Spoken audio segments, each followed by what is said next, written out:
ارکان اسلام میں سب سے پہلا جو رکن ہے وہ کلمہ طیبہ ہے، یعنی لا الہ الا اللہ محمد رسول اللہ۔ یہ کلمہ کیا ہے؟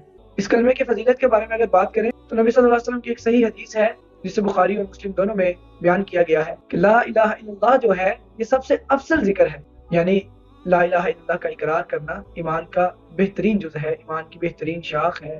یہ بہت ہی بہترین جز تو ہے، لیکن کیا ہم نے اپنی زندگیوں کے اندر لا الہ الا اللہ کے حقیقی معنی کو سمجھا ہے؟ کیونکہ جب ہم نے لا الہ الا اللہ کہہ دیا تو ہمارے لیے ہر ذات سے بڑھ کر اللہ تعالیٰ کی ذات ہونی چاہیے۔